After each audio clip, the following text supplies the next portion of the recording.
Students welcome to আওয়াৰ channel. আজি আমি আলোচনা কৰিম ক্লাস 10 কেইটামান গুৰুত্বপূৰ্ণ question answer MCQ question answer আৰু লগতে সলিউশন আৰু আশা কৰোঁ ইয়াৰ পৰা বহুত উপকৃত হ'ব 2026 চনৰ মেট্ৰিক পৰীক্ষাৰ্থীসকলৰ বাবে। এক নম্বৰ কুৱেশ্যন আছে, একদম তলৰ কোনটো এটা বৰ্গ সংখ্যা নহয়। এইটো 2022 চনত SSLCত আহিছিল। বৰ্গ সংখ্যা নহয় বুলি কৈছে। অপশ্যন এ টো হয়, অপশ্যন 3 টো হয় আৰু 4 টো হয়, অপশ্যন 2 টো নহয়। 572। 2 number question -2/3 whole to the power 4 ৰ মান হ'ব। এইটো SSLC 2022 আহিছিল। এইটো অপশ্যন 4 টো কাৰেক্ট হ'ব 16/81। 3 নম্বৰ কুৱেশ্যন তলৰ কোনটো অযুগ্ম সংখ্যাৰ বৰ্গ। এইটো অপশ্যন 2 169। 4 নম্বৰ তলৰ কোনটোৰ এককৰ স্থানত 1 থাকিব। এইটো option A 1 19 square. 5 number question 18 square আৰু 19 স্কোয়াৰৰ মাজত কেইটা স্বাভাৱিক সংখ্যা আছে। এইটো হ'ব 36, option 2। Option 2 correct. 6 number question তলৰ কোনটো বৰ্গ সংখ্যা নহয়। এইটো হ'ব অপশ্যন 2 574। 7 নম্বৰ কুৱেশ্যন √2025 = 45 হ'লে √20.25 ৰ মান কি হ'ব। এইটো হ'ব 4.5।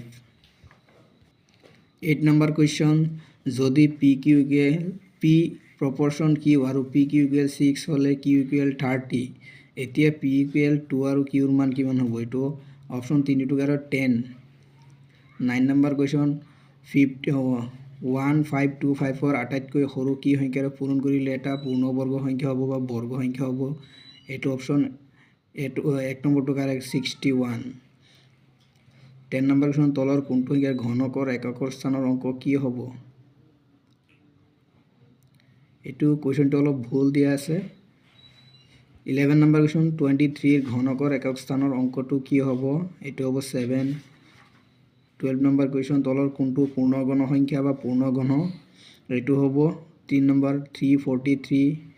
13 নম্বৰ √³ 1000 ৰ মান কি হ'ব। এইটো অপশ্যন 3 10। আৰু 14 নম্বৰ যদি m, n ৰ ঘনমূল তেন্তে n ৰ মান কিমান। এইটো হ'ব option 3 m³। 15 number question √³ 8 plus √³ 27 plus √³ 64 ৰ মান কি হ'ব। এইটো হ'ব অপশ্যন 4 টো correct 9। -3 whole to the power -3 ৰ মান কি হ'ব। 1/3 হোল টু দি পাৱাৰ 3।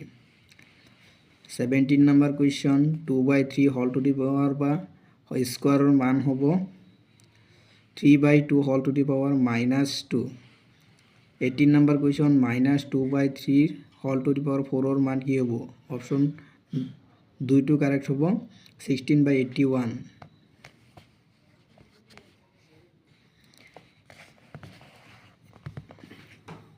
এতিয়া 19 নম্বৰ কুৱেশ্যনছ 0.000064 ৰ মান বা প্ৰামাণিক ৰূপ কি হ'ব। এইটো অপশ্যন 4 টো 6.4 × 10 টু দি পাৱাৰ -5। আৰু 20 number question 2.03 × 10 two the power -5 ৰ মান হ'ব। অপশ্যন বি টো কাৰেক্ট হ'ব 0.000203। 21 নম্বৰ 7 চেণ্টিমিটাৰ জোখৰ বাহু বিশিষ্ট বৰ্গ এটাৰ কালি কি হ'ব। এইটো হ'ব 49 বৰ্গ চেণ্টিমিটাৰ বা cm স্কোৱাৰ। আৰু টি আৰু ডি এই দুটা নালাগে। এতিয়া বাস্তৱ সংখ্যাৰ কেইটামান ইম্পৰ্টেণ্ট কুৱেশ্যনছ 135 আৰু 225 ৰ গসাউ কিমান হ'ব। এইটো 2022 আহিছিল। এইটো অপশ্যন চি টো কাৰেক্ট হ'ব 45। এটা ঘণ্টা 18 ছেকেণ্ডত আৰু আন এটা ঘণ্টা 60 ছেকেণ্ডৰ অন্তৰালত বাজে। কোনো এক সময়ত দুয়োটা ঘণ্টা একেলগে বাজিলে তেন্তে তাৰ কিমান ছেকেণ্ড হ'ব। এইটো অপশ্যনটো দিয়া আছে। পাছত ঘণ্টা দুটা পুনৰ একেলগে বাজিব। এইটো 2022 চনত আহিছিল। এইটো অপশ্যন ডি টো কাৰেক্ট হ'ব 180 ছেকেণ্ড। 3 নম্বৰ কুৱেশ্যন দিয়া আছে ইয়াত 52 × 32 আৰু 35 × 52 ৰ গসাউ কিমান হ'ব। এইটো অপশ্যন ডি টো কাৰেক্ট হ'ব 52 × 32।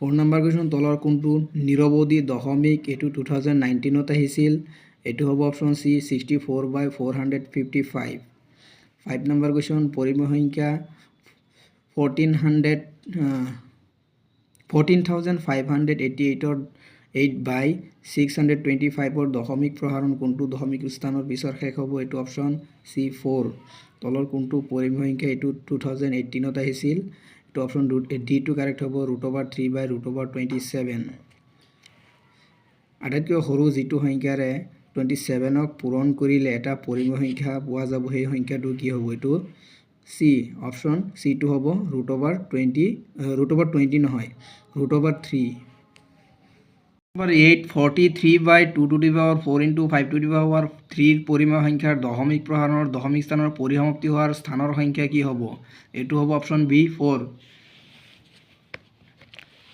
চোৱা তাৰপিছত দিয়া আছে 9 নম্বৰ কুৱেশ্যন তলৰ বাস্তৱ সংখ্যাবোৰৰ কোনটো নিৰৱধি পৌনঃপুনিক হ'ব এইটো অপশ্যন চি টু কাৰেক্ট 1/7 হ'ব 10 নম্বৰ কুৱেশ্যন শুদ্ধটোতো বাছি লোৱা এইটো 2015ত আহিছিল যে √7 এটা কি সংখ্যা এইটো হ'ব অপৰিমেয় সংখ্যা option D correct answer 11 number question যদি লসাগু 91,26 = 182 তেন্তে গসাগু 91,26 = হোৱাট এইটো হ'ব 13 option A to correct 12 number question ইউক্লিডৰ বিভাজন প্ৰমেয়িকা যাতে দুটা ধনাত্মক অখণ্ড সংখ্যা এ আৰু বি দিয়া থাকিলে তেন্তে দুটা অদ্বিতীয় অখণ্ড সংখ্যা কিউ আৰু আৰত থাকিব তেন্তে এইটো ইউক্লিডৰ বিভাজন কলন বিধিটো দিছে এইটো 2016ত আহিছিল আৰু 2023তো আহিছিল এইটো অপশ্যন বি টু হ'ব a = bq + r, 0 <= r এইটো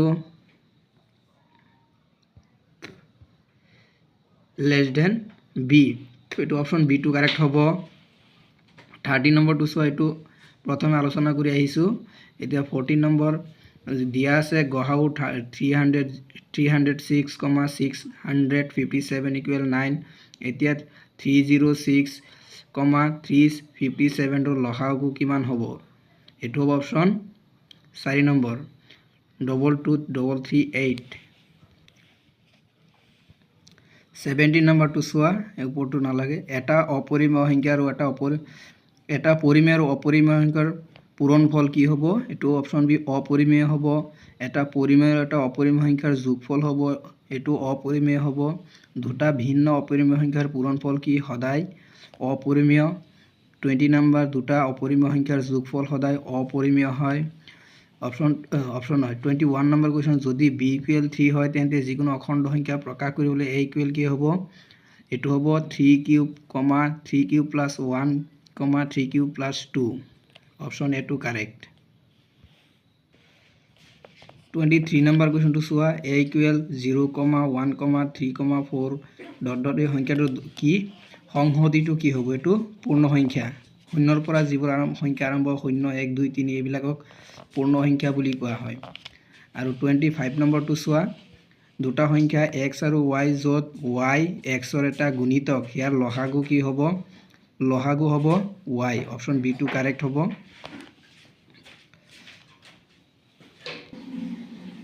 29 নম্বৰ কুৱেশ্যন এটা অখণ্ড সংখ্যা p ৰ ক্ষেত্ৰত প্ৰতিটো যুগ্ম সংখ্যাৰ অখণ্ডৰ আৰ্হিটো কি হ'ব এইটো অপশ্যন বি 2p 30 নম্বৰ এটা অখণ্ড সংখ্যা p ৰ ক্ষেত্ৰত প্ৰতিটো অযুগ্ম সংখ্যাৰ আৰ্হি কি হ'ব অপশ্যন এ হ'ব এইটো 2p + 1 ইয়াত চোৱা ইয়াত আৰু এটা ইম্পৰ্টেণ্ট আছে 32 নম্বৰ কুৱেশ্যন যদি গসাগু 16, y = 8 লসাগু 16, y = 48 তেন্তে y এর মান কিমান এইটো হ'ব 24 আৰু 5, 15, 20 লসাগু আৰু গসাগুৰ অনুপাত কি হ'ব 12:1